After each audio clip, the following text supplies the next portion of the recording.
por otro lado, las personas que administran el diezmo no corren el riesgo de usarlo de manera inadecuada.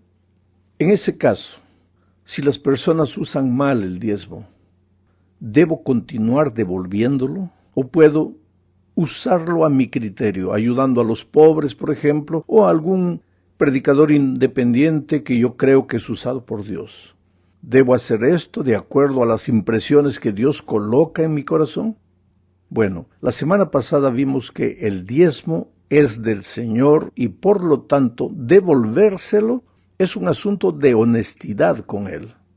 Yo no lo puedo usar a mi criterio. Debo respetar las instrucciones divinas con respecto a su uso. En el estudio de esta semana analizaremos este asunto. Pero lo primero que debemos saber es que antes de irse al cielo, Jesús reunió a sus discípulos y les confió la misión de predicar el Evangelio a todo el mundo.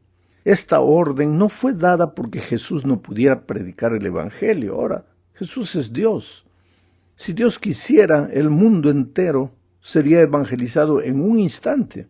Ahora, Dios nos confió la misión porque nosotros necesitamos involucrarnos en la evangelización para crecer en nuestra experiencia cristiana. El cumplimiento de la misión en la vida espiritual es como el ejercicio en la vida práctica. La persona que no se mueve físicamente corre el riesgo de atrofiarse.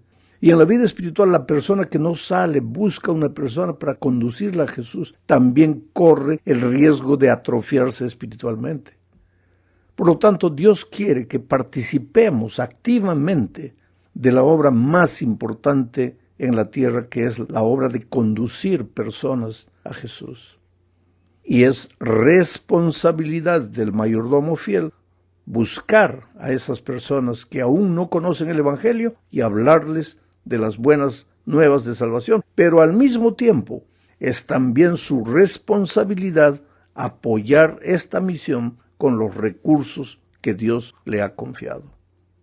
La participación en la misión profundiza el compromiso personal de presentar a Cristo a los demás y profundiza la vida devocional, la vida espiritual.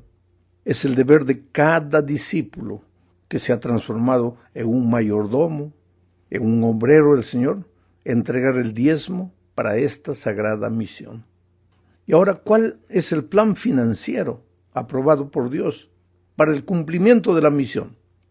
Malaquías 3:10 dice: entreguen completos los diezmos en mi tesorería y habrá alimento en mi templo. Con esto pueden ponerme a prueba. Verán si no les abro las ventanas de los cielos y derramo sobre ustedes abundantes bendiciones. Lo digo yo, el Señor de los ejércitos. Ahora, yo te pregunto, ¿qué significa devolver los diezmos completos? ¿Qué significa la frase, habrá alimento en mi templo? Como hemos visto, la gente devuelve el diezmo desde los días de Abraham, de Jacob y probablemente desde antes. El diezmo es parte de un plan divino para sostener a la iglesia de Dios. En todas las épocas Dios ha tenido gente que estuvo dispuesta a financiar la misión de la iglesia. Todos tenemos la responsabilidad de trabajar juntos para sostener económicamente la obra de Dios en la tierra. No podemos darnos el lujo de ser desorganizados o descuidados en este asunto. Entonces, a lo largo de este estudio veremos, pues, cuál es el propósito del uso del diezmo. En la segunda parte, hablaremos más de lo que dice Malaquías 3:10 que acabo de leer, y ustedes acaban de leer en la pantalla. Vamos a hablar especialmente de la última parte. Dice, con esto pueden ponerme a prueba. Verán si no les abro las ventanas de los cielos y derramo sobre ustedes bendiciones. Lo digo yo, el Señor de los ejércitos. Para entender correctamente lo que registra Malaquías en este texto, hay que saber que En la literatura hebraica, el pensamiento más importante de un texto no va primero, sino que se registra por último. Y lo último que dice el versículo que acabo de leer es: lo digo yo, el Señor de los ejércitos. Es como si Dios firmara una promesa que el profeta está escribiendo. ¿Y cuál es el valor de una firma? Te voy a hacer una ilustración.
Si yo te doy un cheque de $1,000,000 con mi firma, por favor no lo vayas a cobrar, porque ese cheque no te va a servir de nada, porque yo jamás en mi vida he visto $1,000,000. Pero si recibes un cheque de $1,000,000 firmado por Bill Gates, ahí ve corriendo al banco, porque $1,000,000 no le hace ni cosquillas a Bill Gates. Ese cheque sí tiene fondos. ¿Te das cuenta? Por eso Dios firma esta promesa. Lo más importante del texto es la firma de Dios abajo. Lo digo yo, el Señor. ¿Y qué es lo que Dios promete? ¿Qué es lo que Dios dice en este texto? Él promete una bendición especial a los que son fieles en la devolución del diezmo. A la letra dice: verán si no les abro las ventanas de los cielos y derramo sobre ustedes abundantes bendiciones. Solo que esta bendición no es solamente en el aspecto financiero. La abundancia que Dios promete no es solamente de dinero, porque la vida no es solo dinero. La bendición de Malaquías está relacionada con la palabra shalom en hebreo. Los judíos se saludaban, en lugar de decir buenos días, se saludaban con la palabra shalom. Shalom. Shalom es una bendición espiritual y material. Involucra salvación, felicidad, paz mental, la capacidad de enfrentar las adversidades de la vida con actitud victoriosa y naturalmente también prosperidad financiera. Y el diezmo, la bendición que Dios promete con la fidelidad del diezmo es este shalom, esta abundancia de bendiciones en todos los aspectos de la vida. Pero hay más. La bendición divina nos obliga, de cierta manera, a compartir esa bendición con los más necesitados. En otras palabras, somos bendecidos para poder bendecir a las otras personas. Dios puede extender sus bendiciones por todas partes a través de nosotros, derramando las bendiciones sobre nosotros. Y eso lo dice Primera de Pedro, capítulo 3, versículos 8 y 9. Lo voy a leer. En fin, únanse todos en un mismo sentir. Sean compasivos.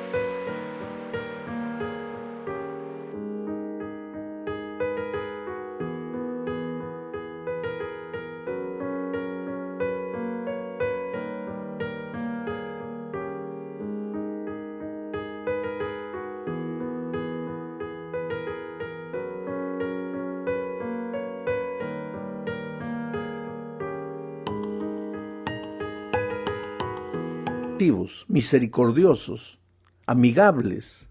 Ámense fraternalmente y no devuelvan mal por mal, ni maldición por maldición. Al contrario, bendigan pues ustedes. Fueron llamados para recibir bendición. Aquí está el pensamiento. Bendigan, pues ustedes fueron llamados para recibir bendición. Somos agentes de bendición, pero ¿cómo podríamos ser agentes de bendición si no hemos sido bendecidos? ¿Y cómo podríamos ser bendecidos si no hemos sido fieles en la devolución de aquello que le pertenece a Dios?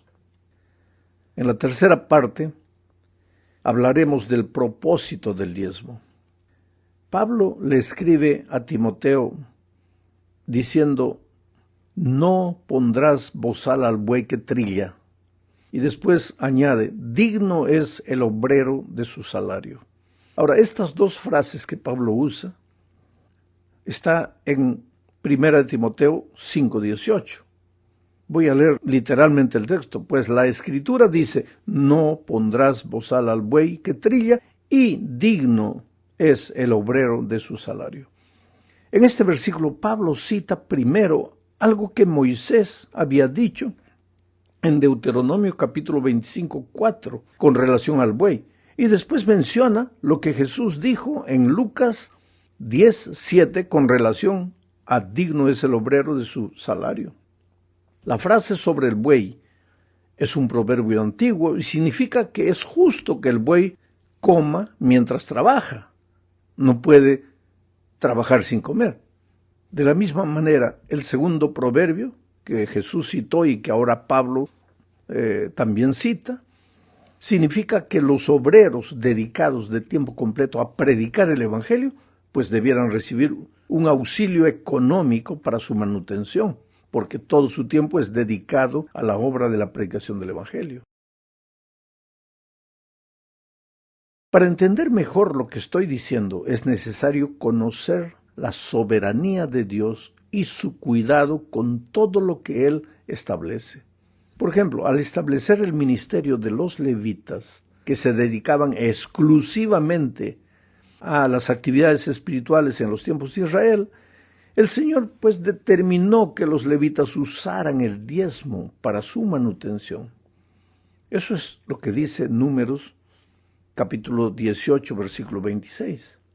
Habla con los levitas y diles: cuando ustedes reciban de manos de los hijos de Israel los diezmos que yo les he dado como su herencia, deberán presentarme el diezmo de los diezmos como ofrenda mecida. O sea, los levitas recibían el diezmo, comían del diezmo, se mantenían con el diezmo, pero por su vez ellos también tenían que devolver a Dios el diezmo de lo que recibían. Bueno, lo mismo sería hoy con quienes dedican su vida a predicar el Evangelio de tiempo completo. El sistema de diezmos es el medio que Dios escogió para sostener el ministerio y se ha utilizado a lo largo de toda la historia de la salvación para la manutención del ministerio. Por eso Pablo afirma en 1 Corintios 9:14 lo siguiente: ¿acaso no saben ustedes que los que trabajan en el templo comen del templo? Se estaba refiriendo a los levitas. Y que los que sirven al altar participan del altar, de las ofrendas del altar. Así también el Señor, dice Pablo, ordenó a los que anuncian el Evangelio que vivan del Evangelio. ¿Y por qué dice esto Pablo? Porque en aquellos tiempos habían personas que creían que el diezmo debería ser usado de otra manera y criticaban cuando los apóstoles usaban el diezmo para su manutención. Leamos lo que dice 2 Corintios, capítulo 11, versículos 7 al 10. Pablo les está amonestando ahí, les dice: ¿acaso cometí un pecado al humillarme a mí mismo y al predicarles el Evangelio de Dios gratuitamente? Pablo está escribiendo a los corintios, y entre los corintios había gente que criticaba, diciendo: ¿por qué Pablo usa el diezmo? Pero entonces Pablo les dice: ¿acaso cometí un pecado al humillarme a mí mismo, al predicarles el Evangelio de Dios gratuitamente? ¿Por qué Pablo les dice, he predicado el evangelio gratuitamente a ustedes? Porque ellos decían, Pablo está usando el diezmo para su manutención. Pero mira lo que dice Pablo. Al predicarles el evangelio de Dios gratuitamente, para que ustedes fueran enaltecidos, he despojado a otras iglesias al recibir un salario para servirles a ustedes. Pues los corintios eran criticones, criticaban, condenaban, juzgaban, pero Pablo no había usado el diezmo de la iglesia de Corinto, había usado el diezmo de otras iglesias para su manutención, y sin embargo eran los corintios que estaban criticando. Sigo leyendo el texto. Y cuando estaba entre ustedes y tuve necesidad, no fui una carga para nadie, pues lo que me faltaba lo suplieron los hermanos que vinieron de Macedonia. ¿Ves? El diezmo de Macedonia es el que mantenía a Pablo. Y los criticones eran los corintios. Cuando de los corintios él no había tomado nada del diezmo.